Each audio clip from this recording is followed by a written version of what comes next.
পৰা 15-20 বছৰৰ আগত কংগ্ৰেছ চৰকাৰৰ সময়তে এই স্বাস্থ্য বিভাগটো নিৰ্মাণ কৰা হৈছিল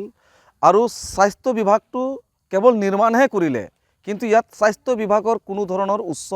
পদস্থ বিষয়া ইয়াত উপস্থিত হোৱা নাই। ইভেন দো বৰ্তমান বিজেপি চৰকাৰ আছে, বিজেপি চৰকাৰৰ বিধায়ক ৰূপেশ গোৱালা ডুমডুমা সমষ্টিৰ তেখেতকো ইয়াত মানে এবাৰো ভিজিট নকৰা নাই। আমি আদিবাসী ছাত্ৰ সন্থা আৰু আদিবাসী জানি শক্তি তথা স্থানীয় ৰাইজৰ পৰা কৈছোঁ ইয়াত যিটো ইয়াত আছে ইয়াত ডক্টৰ হ'ব লাগিছিলে, নাৰ্ছ হ'ব লাগিছিলে, ইয়াত দৰৱ পানী বেড হ'ব লাগিছিলে, ইয়াত ৰোগী হ'ব লাগিছিলে, তাৰ ঠাইত কিন্তু আমি দেখিবলৈ পাইছোঁ চিমেণ্ট গিটি পাইপ তাত দেখিবলৈ পাইছোঁ ভিতৰত মানে এনেকুৱা এটা মানে পৰিৱেশ তাত মানে আৱৰ্জনা তাত ভৰ্তি আছে মানে এইটো স্বাস্থ্য বিভাগৰ এটা ফুপুলা স্বৰূপ তাৰ বাহিৰে আমি একো দেখিবলৈ পোৱা নাই। আমি অসম চৰকাৰৰ বিভাগীয় কৰ্তৃপক্ষ স্বাস্থ্য বিভাগৰ বিষয়া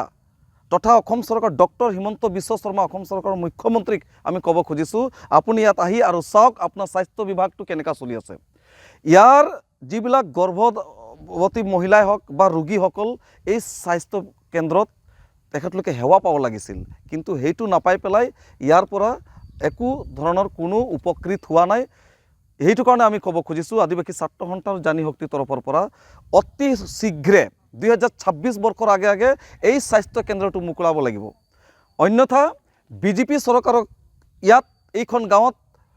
প্ৰৱেশ নিষিদ্ধ কৰাৰ কাৰণে স্থানীয় ৰাইজ দল সংগঠন কিন্তু বাধ্য হ'ব। আমি দেখিব পাইছোঁ আমাৰ গাঁৱত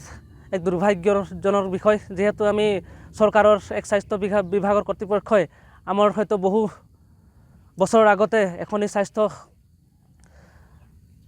স্বাস্থ্য কেন্দ্ৰ আমাৰ এইখন গাঁৱত স্থাপন কৰা হৈছিলে আৰু যেনেকৈ স্থাপন কৰা হৈছিলে সেই মৰ্মে আজি দেখিব পাইছোঁ আমি সেইভাগে থাকি গ'ল। ইয়াত কোনো ধৰণৰ ডাক্তৰ বা নাৰ্ছৰ বা কোনো ধৰণৰ স্বাস্থ্য বিভাগৰ আজি কৰ্তৃপক্ষৰ পৰা আজি কোনো ধৰণৰ ব্যক্তি আজি ইয়াত উপস্থিত হোৱা দেখা পোৱা নগ'ল আৰু আমি চৰকাৰক এই বিষয়লৈ আমি চৰকাৰক অৱগত কৰিব বিচাৰোঁ বা চৰকাৰৰ ওচৰত দাবী কৰিব বিচাৰোঁ যিহেতু এই চৰকাৰৰ যি ধন আজি চৰকাৰৰ ধন আমি দেখিব পাইছোঁ আমাৰ এই গাঁৱত হয়তো অযথা হিচাপে খৰচ কৰিছে আৰু এই খৰচৰ বিনিময় যি আমাৰ জনসাধাৰণক যি ব্যৱস্থা কৰি দিব লাগিছিলে আজি ধৰণৰ কোনো এনেকুৱা ব্যৱস্থা গ্ৰহণ কৰিব পৰা দেখা নাই। যেহেতু চৰকাৰক আমি পোনপটীয়াভাৱে আজি অসম আদিবাসী ছাত্ৰ সন্থা হৈ আমি চৰকাৰক দাবী জনাওঁ যে এইখন স্বাস্থ্য কেন্দ্ৰত অতি শীঘ্ৰে হয়তো ডক্টৰ বা নাৰ্ছৰ বা যিকোনো দৰৱ পাতিৰ সামগ্ৰীসমূহ অতি শীঘ্ৰে ইয়াত ব্যৱস্থা কৰি দিবৰ কাৰণে আমি আদিবাসী ছাত্ৰ সন্থাই চৰকাৰৰ ওচৰত দাবী জনাইছোঁ।